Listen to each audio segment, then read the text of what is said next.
गांव में कनेक्टिविटी, जो सड़कें गांव तक पहुंची हैं उनकी हालत खस्ता है। जो बहुत पुरानी सड़कें हैं जिनको 20 साल हो गए, 25 साल हो गए, उनके लिए प्रावधान करके जो सरकार के जो क्राइटेरियाज हैं उनको पूरा करके, फॉरेस्ट के जो क्राइटेरियाज हैं उनको पूरा करके जो सड़कें हैं वो पीडब्ल्यूडी को हैंडओवर हो और ये सड़कें पक्की हो, ताकि गांव तक जो जाने वाली सड़कें हैं उस पर एम्बुलेंस आ सके। और बहुत बार क्योंकि यहाँ पशुधन ही एक बड़ा धन है,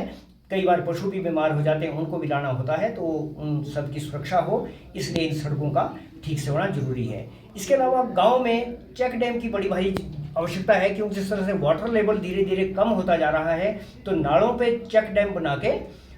इनको पानी को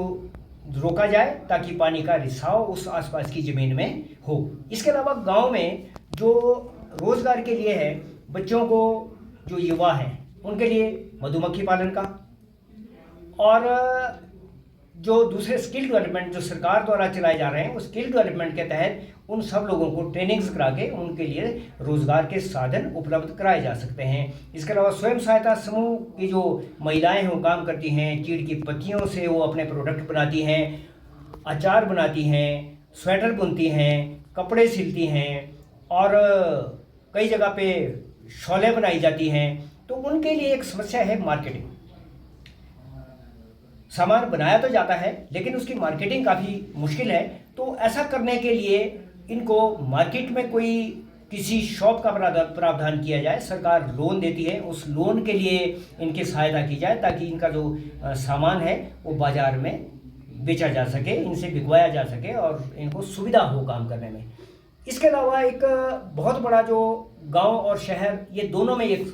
मुख्य समस्या है, वो है आजकल नशे की समस्या। तो जो बच्चे हैं वो नशे की लत में पड़ते जा रहे हैं। यदा कदा जब भी कभी समाचार सुने तो 2-4 दिन बाद कोई ना कोई न्यूज़ आई जाती है, यहाँ नशे की खेप पकड़ी गई, एक बच्चा नशे में धुत पाया गया, या इस तरह से युवाओं की खबरें कभी ना कभी आती रहती हैं। तो इसके लिए लोगों को जागरूक करने की भी आवश्यकता है कि यहाँ पे गांव में, शहरों में जो कुछ इस तरह से बाहर से जो लोग आते हैं, कुछ अपना सामान बेचने आते हैं या किसी भी तरह से गांव में किसी काम से आता है, शहर में किसी काम से आता है, उन पर नज़र रखी जाए, उनका आई कार्ड चेक किया जाए, उनके बारे में जानकारी रखी जाए कि वो किससे बात करता है, उसके आने जाने पे नज़र रखी जाए, ताकि ऐसा ना हो कि उनके किसी चक्कर में जो है वो हमारे जो युवा हैं वो फंसे और नशे की लत में चले जाएं। और इससे बचाने के लिए बच्चों को खेल में शामिल करना जरूरी है। बच्चों की दूसरी तरह की एक्टिविटी, कल्चरल प्रोग्राम करवाने आवश्यक हैं ताकि बच्चों का जो ध्यान है वो दूसरी तरफ को जाए। तो ये एक इनके लिए एक बड़ी बात है। इसके अलावा गांव में शमशान घाट दूर दूर होते हैं, तो शमशान घाट तक पानी पहुंचाना, शमशान घाट तक रास्ते बनाना, ये एक यहाँ की बड़ी आवश्यकता है। इसके अलावा गांव में जो नेचुरल सोर्सेज हैं पानी के, कई जगह ग्रेविटी का वाटर्स है, ग्रेविटी वाटर्स को गांव तक पहुंचाना ये भी एक प्राथमिकता रहेगी। और इसके अलावा मैं ये चाहूँगा कि हमारे यहाँ पे जो जैसे स्कूलों के पास है कुछ स्थान पड़े हैं जो कि इसके लिए चिल्ड्रन पार्क ही हैं। अभी अगर प्राइमरी स्कूल की बात करूं मैं घनाटी में, तो प्राइमरी स्कूल के पास भी एक स्थान है, चिल्ड्रन पार्क के नाम से ही वो जाना जाता है। तो उसको थोड़ा सा उसको ब्यूटीफाई करके उसमें कुछ बच्चों के खेल के लिए कुछ ना कुछ उसमें सुविधाएं, झूले वगैरह लगा के और उसको इस तरह से किया जा सकता है कि भाई उन स्थानों का जो है वो सदुपयोग हो। और इसके अलावा रोज़गार के लिए मैं चाहूँगा कि जो सोलर प्लांट है, जिस तरह से सरकार इसके लिए प्राथमिकता दे रही है और जिस तरह से हम चाहते हैं कि सोलर एनर्जी का यूज़ भी किया जाए, तो इसके लिए सोलर प्लांट के लिए बच्चों को जागरूक किया जाए कि सोलर प्लांट लगाएं। उससे क्या होगा कि बिजली की भी उपलब्धता रहेगी और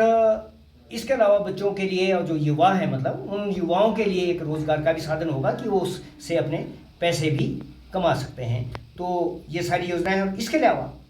पार्किंग को लेकर भी समस्या रहती है, किस तरह से इसका समाधान करेंगे आप? हाँ, यदि मैं घनाटी बाज़ार की बात करूं या घनाटी में जो कॉलोनीज़ बसी हैं उसकी बात करूं, तो जब घर बने हैं तो बिल्कुल आज के वक्त में हर आदमी जो है गाड़ी भी रखता ही है। तो उससे दो तरह की दिक्कतें होती है। कि जो गाड़ी का मालिक है उसको गाड़ी लगाने की समस्या होती है, और जब वो गाड़ी सड़क पे लग जाती है तो आने जाने वालों की समस्या रहती है, और कई बार घनाहट्टी बाज़ार में तो जाम ही लग जाता है। इसके लिए एक योजना की आवश्यकता है कि कहीं ना कहीं घनाहट्टी के आसपास कहीं एक स्थान चयनित किया जाए, और वहाँ पे एक काफ़ी बड़े कम्युनिटी हॉल की भी ज़रूरत है, क्योंकि हमारा जो पंचायत घर है वो भी अभी यहाँ पे घनाहट्टी में थोड़ा छोटा है। तो कहीं रोड हेड पे या कहीं जहाँ कनेक्टिविटी हो वहाँ पे एक बड़ा कम्युनिटी हॉल भी बने, और उसी के साथ साथ जो हमारे दूसरे महिला मंडल हैं, जो हमारे सहायता समूह हैं, जो महिला की जो स्वयं सहायता समूह हैं, उन लोगों की ट्रेनिंग्स होती हैं, उन लोगों की बैठक होती है, ताकि उन लोगों को भी वहाँ पे सुविधा मिले, उनकी बैठकें की जाए और उनको ट्रेनिंग्स दी जाएं। और इसके साथ साथ यदि ऐसा स्थान हो तो उस पर मल्टी स्टोरीड पार्किंग अगर सरकार बनाती है, या किसी न किसी और माध्यम से वो मल्टी स्टोरेज पार्किंग यहाँ पे बने, तो ये जो पार्किंग की समस्या है ये यहाँ पे